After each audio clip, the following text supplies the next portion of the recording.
안녕하세요. 주식은 역시 기리기리세 기리시입니다. 안녕하세요 여러분들. 저 주말 잘 쉬고 계신가요? 매주 일요일마다 돌아오는 그 시간입니다. 이번 주에는 어떤 일이 있었고, 그리고 다음 주에는 어떤 일이 있을지, 그리고 또 어떤 기업이 또 좋은 흐름을 나타낼지 한번 여러 가지를 생각해 보면서 고민해 보도록 하겠습니다. 같이 공부하시죠. 렛츠 기릿!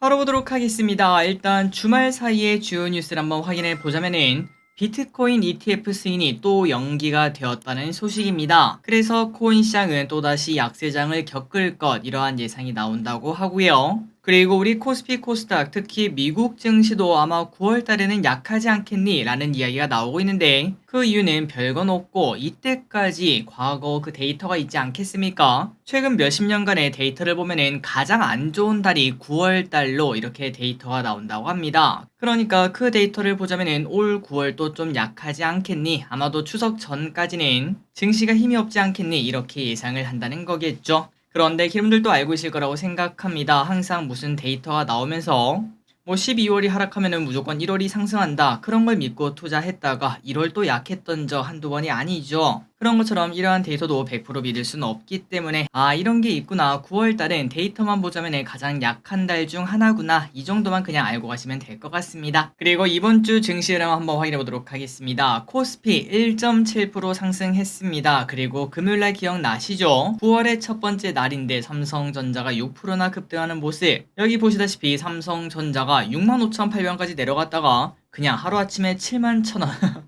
대박입니다. 하루에 4,000원이 올랐어요. 이렇게 겉토양을 완벽하게 터트리는 걸 확인할 수 있는데, 과연 요 녀석이 이번 주에도 더 갈 수 있을지 이 부분에 집중하는 게 좋을 것 같습니다. 그리고 코스닥은 조금 더 좋은 흐름을 나타냈습니다. 어느덧 920까지 올라왔고, 차트를 보니까 슬금슬금 저점이 높아지고 있고 고점도 높아지는 모습이 나타나고 있죠. 과연 이번에 956포인트를 뚫고 갈 수 있을지, 그리고 만약 그렇다면 에코프로나 에코프로 BM 최소한 더 이상 하락은 하지 않아야 될 텐데, 과연 어떤 흐름을 나타낼지도 관심 있게 보시면 좋을 것 같습니다. 그리고 코스피 매동을 보시면은 상태가 좋지 않습니다. 외국인의 매도가 지속적으로 나오고 있는데, 그런데 이번 주 금요일날 삼성전자가 급등하면서 외국인의 매수가 오랜만에 들어온 걸 확인할 수 있죠. 이 부분이 연속성이 있을지 보도록 하겠습니다. 환율이랑 유가입니다. 환율은 이제 1340원, 그때 공부한 게 정확하게 맞아 떨어졌습니다. 1340원의 고점을 찍고 슬금슬금 하락하는 모습을 보여주고 있으며, 이게 쭉쭉 하락한다면 대형주 위주의 장세가 나타날 수 있다는 거 우리가 계속 확인을 했었죠. 실제로 나타날지,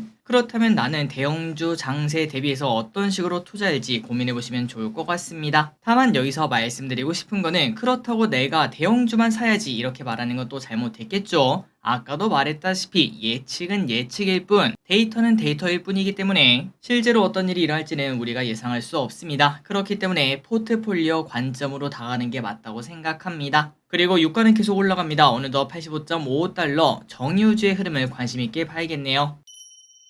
그렇다면 지난주 금요일날 미국 증시는 어떻게 되었을까요? 다우, 나스닥, S&P 500 전부 다 소폭 상승. 나스닥 같은 경우는 0.02% 하락으로 보합이긴 하지만 어쨌든 전체적으로 평균을 보자면 소폭 상승으로 마무리가 된 걸 확인할 수 있습니다. 그리고 미국 증시가 이렇게 혼조세를 보여줬던 이유는 미국 실업률이 1년 6개월 내에 최고치를 찍었다고 합니다. 고용이 살짝 흔들리는 걸 확인할 수 있죠. 그러면서 이제 금리 못 올린다, 이러한 기대감이 나온 걸 확인할 수 있는데, 이 와중에 또 연준 인사들의 발언이 나오면서 여전히 이제 인플레가 좀 더 걱정된다, 그리고 실업률이 오르긴 했지만 여전히 이건 탄탄한 거라고 볼 수 있다, 이런 얘기를 하면서 증시는 혼조세를 나타냈다고 합니다. 그리고 미국 채권 같은 경우는 하락하다가 다시 또 고개를 들었죠. 이번 주랑 9월달 이 녀석이 다시 4.3 위로 올라가는지가 매우 중요할 것 같네요. 그리고 코인 같은 경우는 아까 보시다시피 코인 ETF가 철회가 되면서 이런 식으로 급락하는 걸 확인할 수 있었습니다. 일단은 당분간은 또 쉬는 시간을 가지지 않을까라고 볼 수 있습니다. 그리고 여기까지 보다시피 이제 증시 분위기가 그냥 보통이었어요. 그래서 코스피도 내일 보합 출발 가능성이 있을 것 같네요. 다음 주 증시 전망을 한번 쓱 보도록 하겠습니다. 일단 내일은 미국이 휴장입니다. 그래서 우리나라는 잠잠한 모습을 보여주지 않겠나라고 볼 수 있고, 그리고 금요일날 삼성전자가 6%나 상승했었죠. 이 흐름이 어떻게 이어질지, 보합을 할지 아니면 또 상승할지, 혹은 뭐 조정을 할지 이 흐름에 따라서 증시 분위기도 확확 바뀐다고 볼 수 있습니다. 만약에 삼전이 올라간다면은 대형주 위주의 장세가 나타날 수 있고 그 반면 보합이나 아니면은 조정을 받는다면은 현재 증시 분위기가 어쨌든 조금은 기대감이 있지 않겠습니까? 이 돈이 다른 곳으로 또 개별주로 흘러갈 가능성도 있겠죠. 어떤 식으로 흘러갈지 장 초반에 확인하시면 좋을 것 같습니다. 그리고 이번 주 중요한 일정은 중국 물가 지표가 있다고 합니다. 지금 중국의 가장 문제는 미국이랑 우리나라는 인플레를 걱정하지만 여기는 디플레를 걱정해요.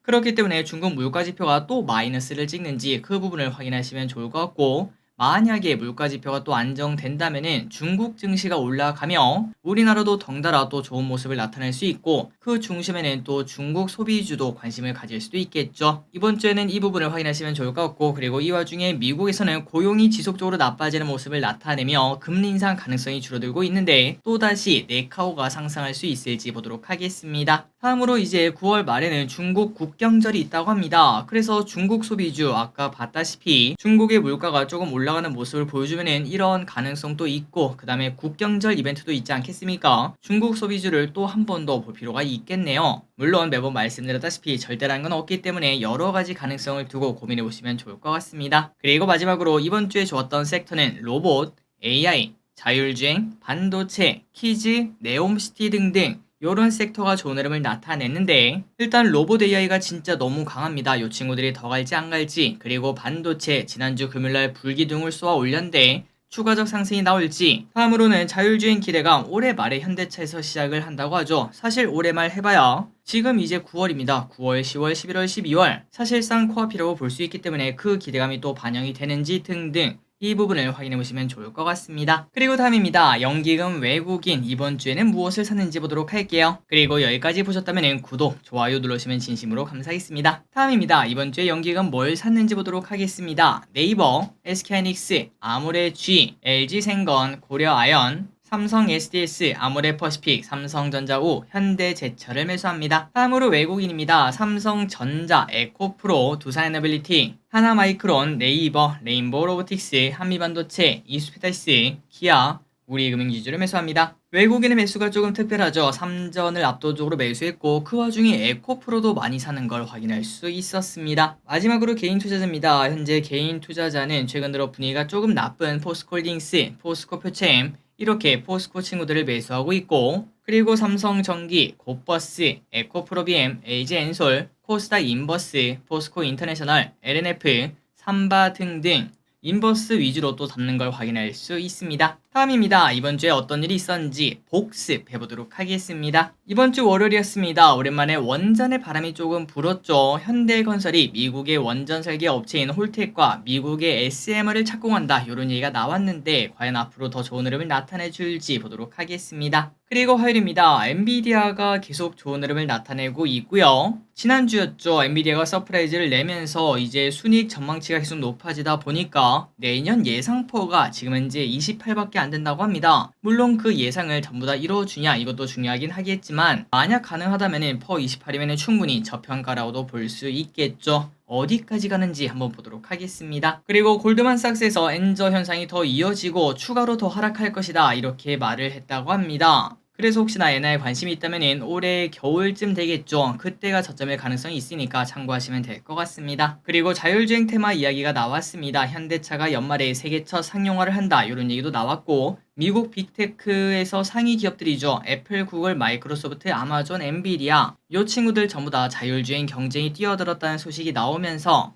자율주행이 좋은 흐름을 나타냈고 그 뭐 대장주라고도 볼 수 있겠죠. 현대오토에버 그 친구가 금요일까지 계속 올라가는 모습을 나타내고 있는데 추가적으로 상승할지 보도록 하겠습니다. 그리고 목요일입니다. 마리화나에 관련된 이야기가 나왔습니다. 미국에서 마리화나가 타이레놀급으로 다루자 뭐 이런 얘기가 나오면서 마리화나 관련주가 좋은 흐름을 나타냈다고 하네요. 그리고 레인보우 로보틱스 상한가에 도착합니다. 삼성전자가 휴머노이드 로봇을 반도체 생산 공정에 추후에 투입하겠다 이런 얘기가 나오면서 레인보우 로보틱스가 상한가에 도착합니다. 9월 1일 금요일입니다. 반도체가 완전 불을 뿜었죠. 반도체가 이렇게 좋았던 이유는 DDR5 가격이 올해 들어 처음으로 상승했다는 소식 그리고 삼성전자가 엔비디아한테 HBM3를 공급한다 이 소식이 매우 뜨겁게 만들었다고 합니다. 마지막으로 이제 재건주 그 다음에 네옴시티 관련 뉴스가 조금 나왔었습니다. 이제 그래서 금요일날 좋은 흐름을 나타냈는데 오는 주에 또 좋은 흐름을 나타낼지 보도록 하겠습니다. 마지막입니다. 다음 주에 어떤 일이 있을지 빠르게 예습하고 끝내보도록 할게요. 월요일입니다. 미국이 휴장입니다. 화요일입니다. 아세안 정상회의 및 인도 순방이 있고요. 8월 소비자 물가 동향이 발표가 됩니다. IAA 모빌리티가 열립니다. 세계 3대 모터쇼라고 합니다. 중국 차이신 제조업 서비스 PMI가 공개, 그리고 수요일입니다. ISM 비제조업 지수가 공개가 됩니다. 폴라리스 오피스 AI가 출시가 됩니다. 목요일입니다. 현대차, LG, 롯데, LS 등 총수가 인도네시아를 방문합니다. 금요일입니다. 율촌 스펙 합병 상장, 튀르키예 대통령 푸틴 회동이 있다고 합니다. 토요일입니다. G20 정상회의가 열립니다. 세계 폐아마케가 열립니다. 그리고 그 다음 주에는 삼성 SDS 생성형 인공지능 서비스 공개, 아이폰 15 발표, 미국 물가 지수가 있고, 그리고 우리나라와 미국 선물옵션 동시 만기일이 있다고 합니다. 참고하시기 바래요. 그리고 마지막으로 달력이 이렇게 나와 있으니까 참고하시면 될 것 같습니다. 3초 뒤에 넘어가도록 할게요.